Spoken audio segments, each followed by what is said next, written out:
Welcome back to the channel, everybody. Hopefully you guys are doing well.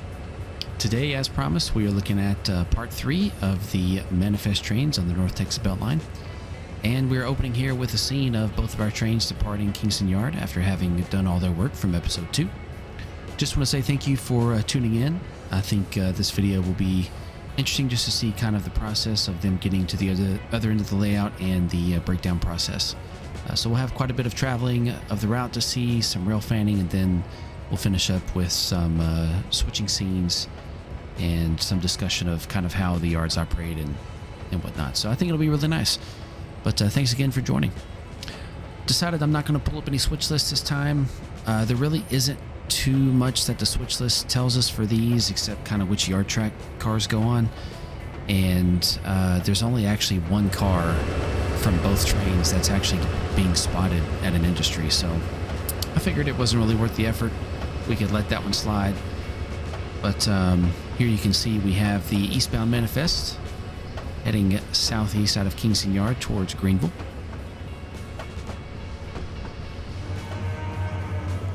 And now we're looking at the westbound manifest heading through the farmland into Farmersville.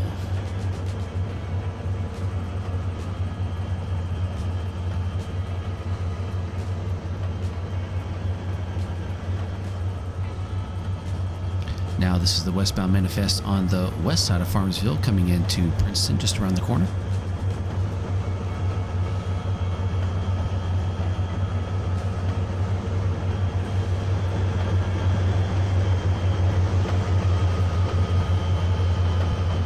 If you haven't guessed by now, you probably can figure out that I definitely like the Southern Pacific. I use their locomotives in probably almost all of my routes except for the steam era one.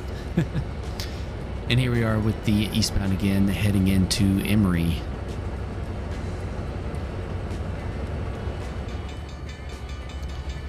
Here we see one of the few spots where we have intermediate signals. And this is the westbound coming out of Princeton, continuing to head west on his way to McKinney. This is the eastbound actually entering the town of Emory.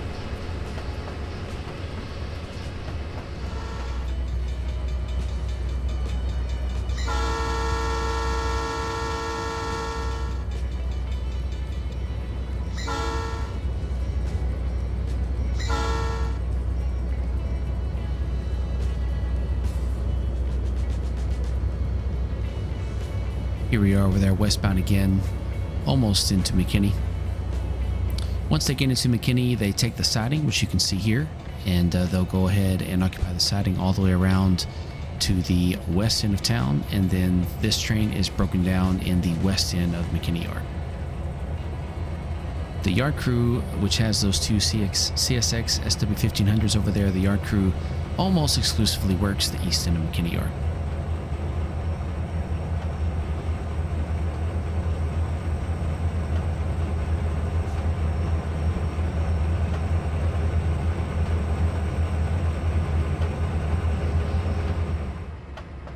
And here we are looking at the eastbound blowing through the town of Alba. No work to be done in Alba, just a siding, so trains can head through here at track speed.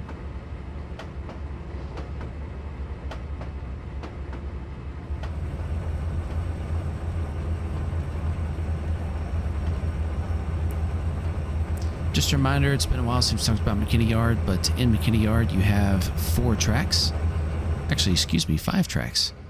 And those 5 tracks, if you go back and look, we have track 0 is for all cars going to McKinney itself, which was a pretty full track. Then track 4 was another track of interest. That track in McKinney Yard was all about cars that are going to either Princeton or Farmersville. Outside of that, right now McKinney Yard was looking pretty empty. And as soon as we get past this scene where we look at Mineola Yard, we'll kind of talk about that. So in Mineola Yard, you have track 0. Which is where the cars there are in the foreground. We've got the 2 KCS hoppers and some center beams. That's track 0. Those are all cars bound for Emory.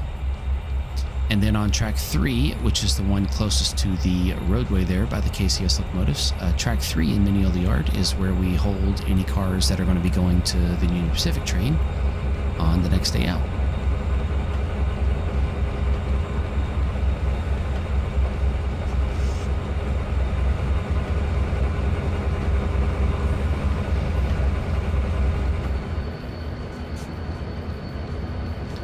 a similar fashion to the manifest train that goes to McKinney, the eastbound here that goes to Mineola will pull to the east side of the yard and stop, and then it will work its train on the east side of town. All right, here we are back in McKinney, so we can go ahead here and start looking at the process of breaking down the westbound manifest.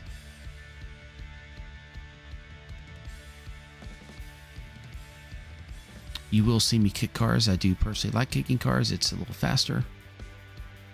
So when the opportunity arises, we make sure that we do it.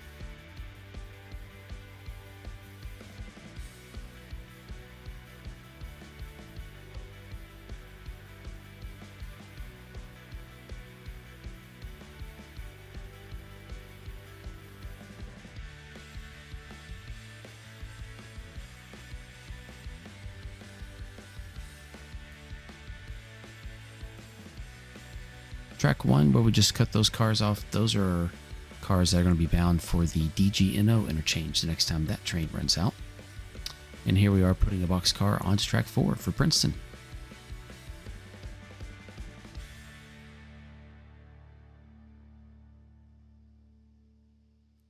And this here is going to be a pretty good cut. I believe these are also going on to track 4.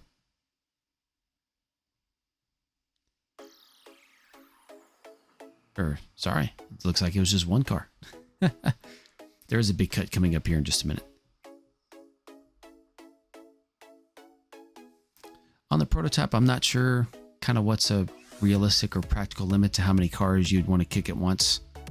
I imagine you wouldn't want to kick too many cars just because it might be hard to stop. You know, a lot of mass, a lot of momentum, they might roll forever, and it's probably not a good idea. So, you know, here when I kick this cut of 4 cars, I don't really know if that's too much or if that's about right. I've never seen, never asked. If you know, let me know.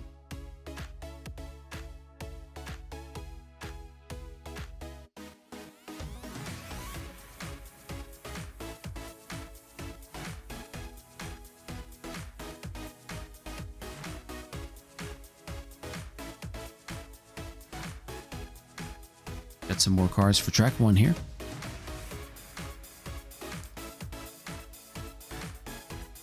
Pretty much the only track that we wouldn't necessarily put cars on is track 3.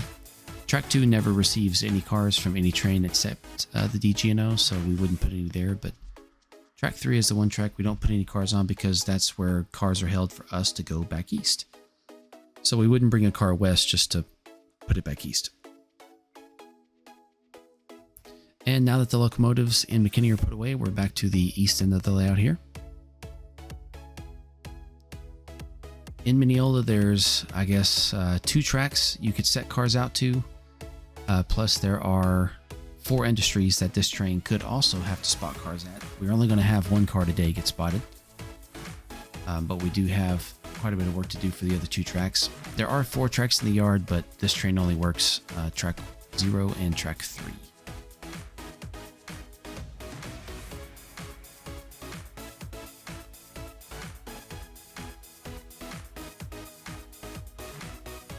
So there we are, dropping off 2 cars on the track 0.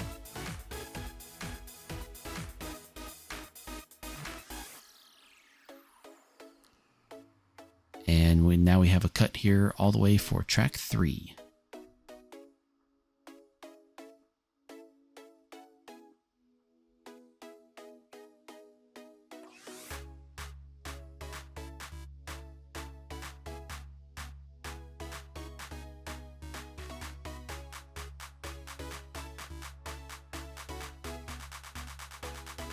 So this grayish tank car here, this is the one car that's going to get set out over at the industries. So what we're going to do is we're going to put that tank car onto track 3, since track 3 is the only way to access the industries here in Mineola.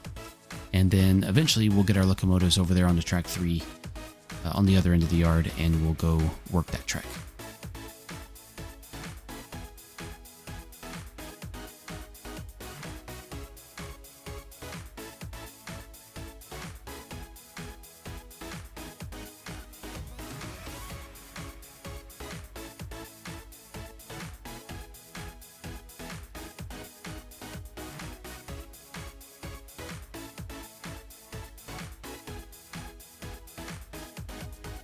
I would say that in general, running this train, most of the cars that this train delivers end up going to track 3.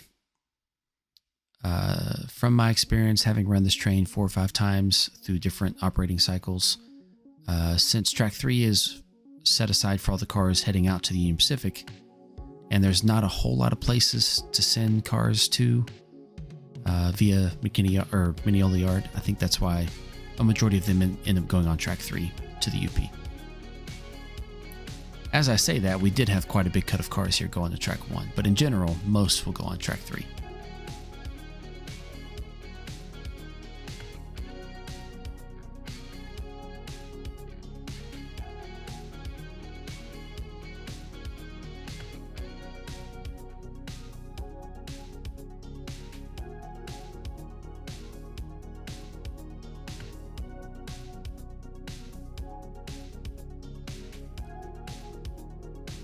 As I've said many times before, switching is one of my favorite things to do. I could sit here and do this all day.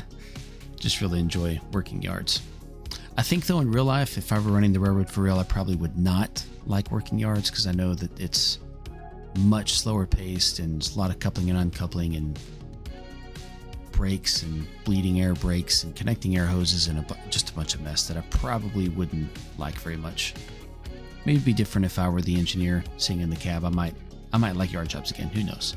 But I don't think I'd want to be a conductor in a yard job permanently. I think that'd be pretty bad.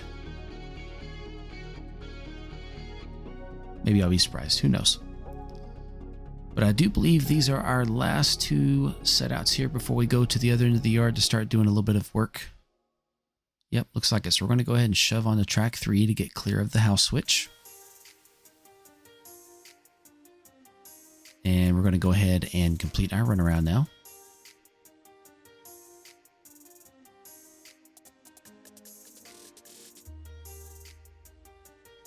You can pretty much run around on any open track that you want, but if I remember correctly, there weren't any open tracks. Yeah, sure enough, so we had to go ahead and get out on the main.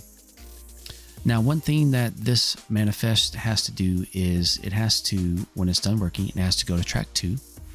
And it has to pull all the cars from track 2, get them out of the yard, and go set them on the siding, because track 2 is where the Union Pacific train comes in, and so at the end of the day, that track needs to be open.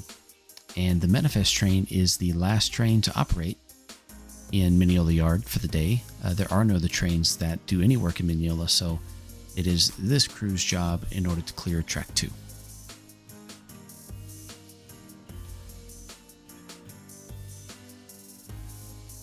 I guess you could say that's part of like an operating agreement with UP.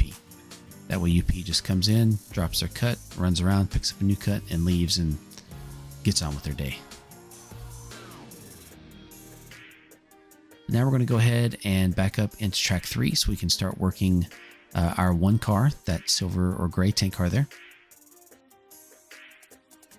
So this is a set out at the LPG Transload facility.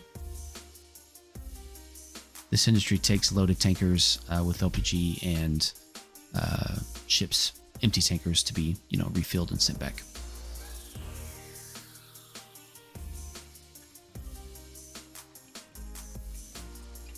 After we're done leaving the tanker there, we're going to go ahead and shove all these cars back onto track 3, since they'll be picked up by UP in the morning tomorrow.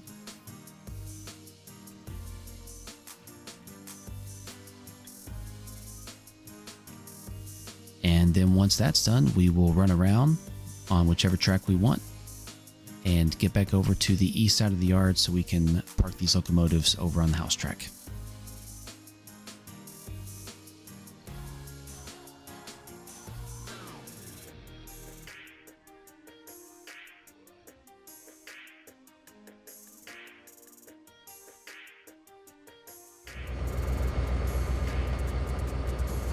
Well, as we go through the last couple moves here to get these locomotives parked, I just wanted to say thanks again for watching.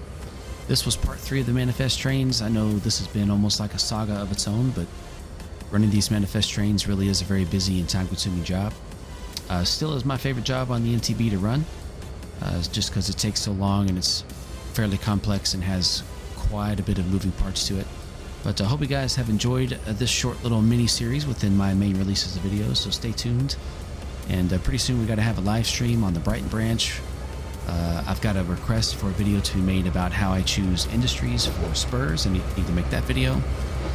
I've got another JMRI video coming out soon, and then I actually have been planning to make another video on the Coxton sub to show off some of the work I've been doing there. Talk about some Santa Fe operations on the Coxton sub. So stay tuned. Lots of stuff coming out in the next couple weeks. As always, thank you guys for watching, and make sure to like, comment, share, and subscribe. All of that stuff helps a lot, and it's definitely encouraging to see how many people have been enjoying the videos. So appreciate it. I will talk to you guys soon.